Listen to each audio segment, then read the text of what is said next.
अस्सलाम वालेकुम। मेरा नाम सवेरा बीबी है ते मैं मैट्रिक कीता सी पिछले साल। उस तो बाद सिलाई स्कूल दाखला लै लिया सी ते हुण ए कपड़े सिलाई वास्ते आए ने ते मेरे कोल मशीन कोई नहीं ते म्हल्ले चों अगे 5-7 वारी मंग के आंदी है ते हुण कोई नहीं कोई बंदा दिंदा है। ओह आखदे ने अपनी लवो ते कपड़े आए ने सिलाई करने वास्ते ते मशीन कोई नहीं है मेरे कोल। मेरे वालदैन बजुर्ग ने ते एक मेरी भैन है ते मैं मेरे कोल अगर मशीन होवे ते मैं कपड़े सिलाई करके उन्हां दा भी हत्थ वंडा लवां ते अपने वास्ते भी कुछ कमा लवां। असी 2 भैणां वां ते मेरा भाई कोई नहीं है ते वालदैन मेरे बजुर्ग ने। हो सकदा है जे मेरा भाई होंदा ते मेरे कोल मशीन होंदी। अल्लाह करे मेरे कोल सिलाई मशीन आ जाए ते मैं अपने वालदैन दा भी हत्थ वटा लां दी ते अपने जोगे भी कुछ कमा लां।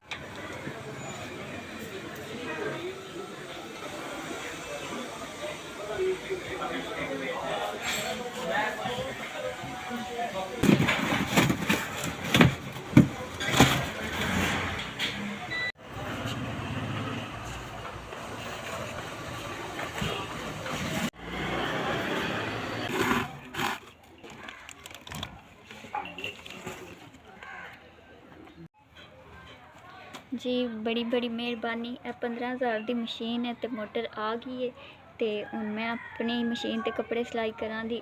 म्हल्ले विचों मंगदी सी बार बार तो मैनूं बड़ी शर्म आउंदी सी। हुण चलो मेरी अपनी मशीन है, मैं आपे कपड़े सिलाई करां दी अपनी मशीन ते मेरे माँ बाप दा भी चलो हत्थ वटावां दी, अपने वास्ते भी कुछ कमावां दी।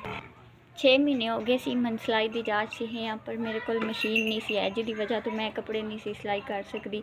मेरा मशीन हब सी एक। अल्लाह की मदद नाल ते तुहाडी मदद नाल ए मशीन मेरी हुण अपनी हो गई है तो मैं कपड़े सिलाई करां दी। अल्लाह तुहाडा भला करे, वसदे रवो, खुश रवो, आबाद रवो।